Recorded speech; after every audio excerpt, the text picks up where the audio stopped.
Hello everyone, hope you're doing well. It's time to have a look at a bunch of little pieces of news that are going around right now. The first one is the PLA Day. Now, if you don't know what PLA Day is, it's basically the People's Liberation Army Day for the Chinese. It happens on the 1st of August, so basically today.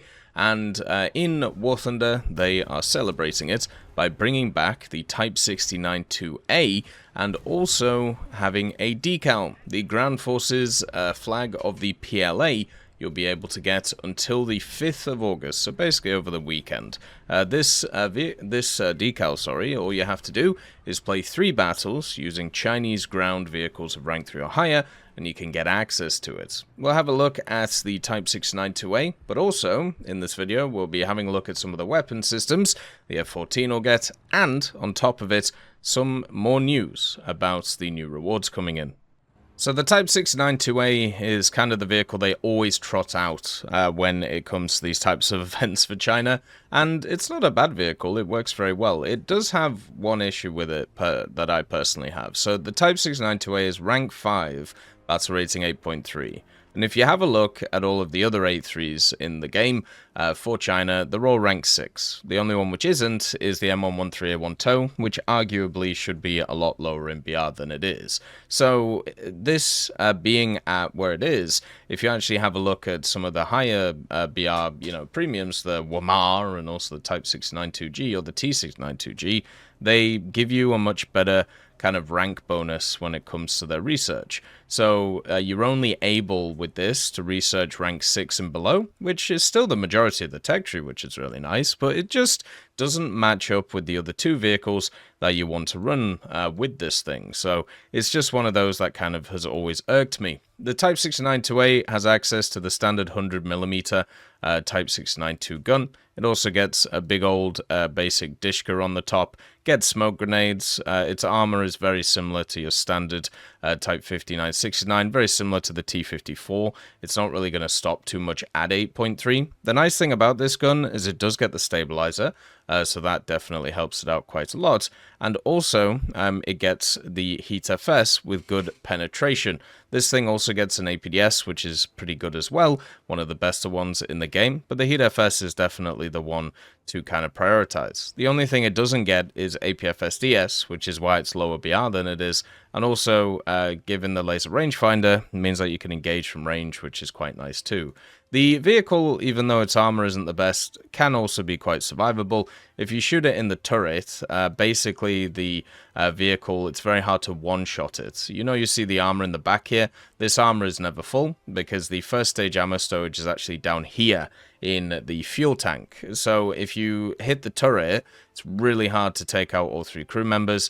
The only real kill shot that you have on this is if you shoot the driver and then through, and that destroys the 3 here. But if you shoot this side, you have 2 layers of fuel tank before you hit the ammo, and then also you only have the loader behind. So yeah, the vehicle, even though it's compact, does have pretty decent survivability. The reload is not great for the gun. There are definitely better vehicles that reload faster than this thing, and its mobility overall is fine.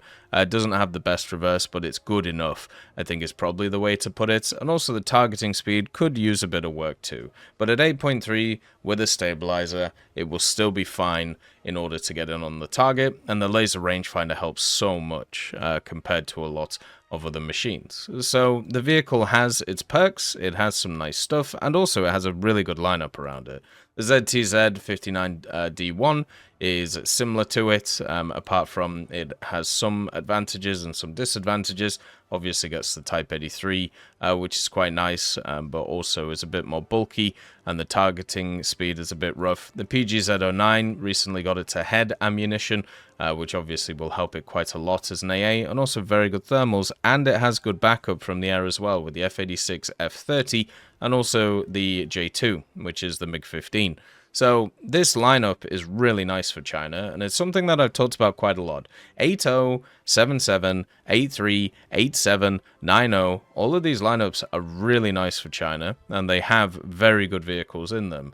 Even 9.3 is pretty nice if you don't get the crazy matchmaking. So grinding through this part of the tech tree is really fun, but at the same time, you do have a bit of a problem with earlier tiers, because it can be quite dull for people since you're basically playing the same stuff over and over and over again that you've played in other tech trees if China isn't your first nation. So a vehicle like this to pick up can be super useful, because basically it means that you can get through those parts of the tech tree with no issues and have a bit of fun with it. But at the same time, I would actually kind of wait for the sales and have a look at the WMA or the T692G if they're available at the time, just because they're going to be half price, they're going to be cheaper than this thing, and also they run with better lineups, and at the same time, they are in a very fantastic position to grind out most of the tech tree. So in other news, there's a lot of other stuff going on. We just had the F-14 event announced. Now this one is going to be the big summer event that I feel like people have been looking forward to. It also should have some loot boxes in it as well. But the real question is, what type of armaments will this thing get? This is something which is always a bit contentious because of the fact that in the past, a lot of dev blogs have said that certain vehicles are going to get access to certain armaments, and then they just don't. So just remember, all this stuff is subject to change. At the moment, with the vehicle itself, it is looking like it's going to get AIM-9Ps for its Sidewinders, and then for its semi-active stuff, it's going to get AIM-72s and R27R1s. I would also like to say, if you want information on stuff like this, or it's very much worth following the community managers on the forums, because they usually are ones which kind of answer these questions that people have, because of the fact that, you know, it's part of their jobs. The other day, they were talking about the issues that people were having in-game. I don't know if this affected you, but it definitely affected me. It seems like some of the servers, or one of the servers which holds profiles of people, went down, and what ended up happening for 30 or 60 minutes is just some weird stuff happened. Games weren't being recorded, stuff was being reverted. It was a bit all over the place. So for example, I was doing the pages of history during that time, and what happened was it just wasn't counting the score, and it was actually removing score. So I went from 12k to 15k, back to 12k, back to 12k, and then 18k, and it was just all over the place. And it was because there was an issue in terms of, it being recorded on the profile.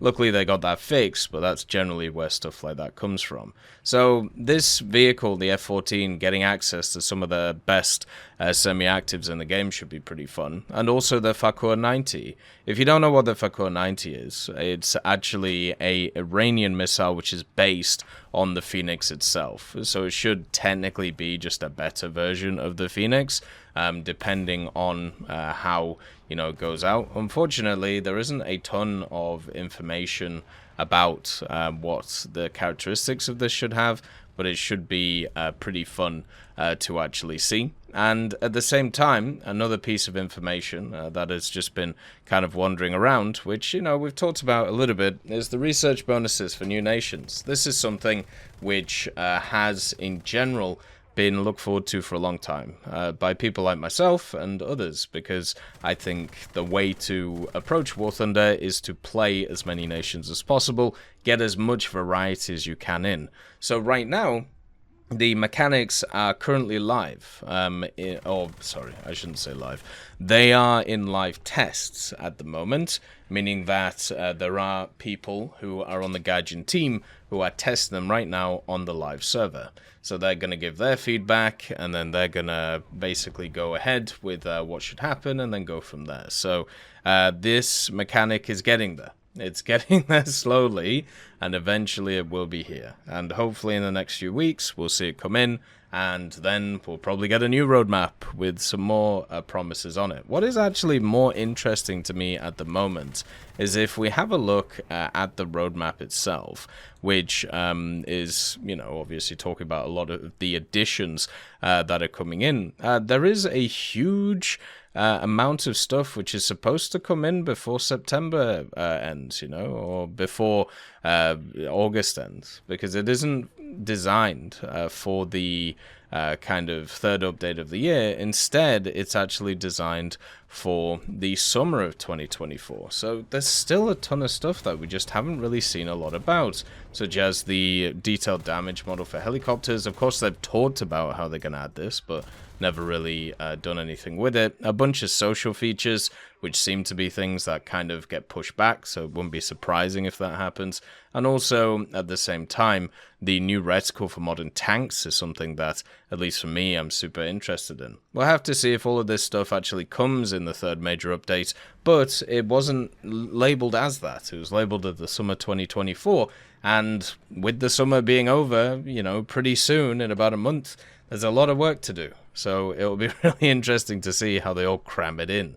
As always, though, I hope you have a wonderful day, and I'll see you next time. I'd just like to thank GMG Smiley, CD Beans, Chieftain Mike, EMN3 Galaxy, Tulio Pontecorvo, Brendan Quinn, Carrion Crow, Gus Irenicus, Pyman, Wartinder, Teddy, Daniel Stanton, Martinez, B. Young, Ozzy Panzer, Alan Hacker, Liam Shear, Opium Prime, Lafouche, Sem, Aslan, Uncle Bean, and Derek R. for supporting the channel.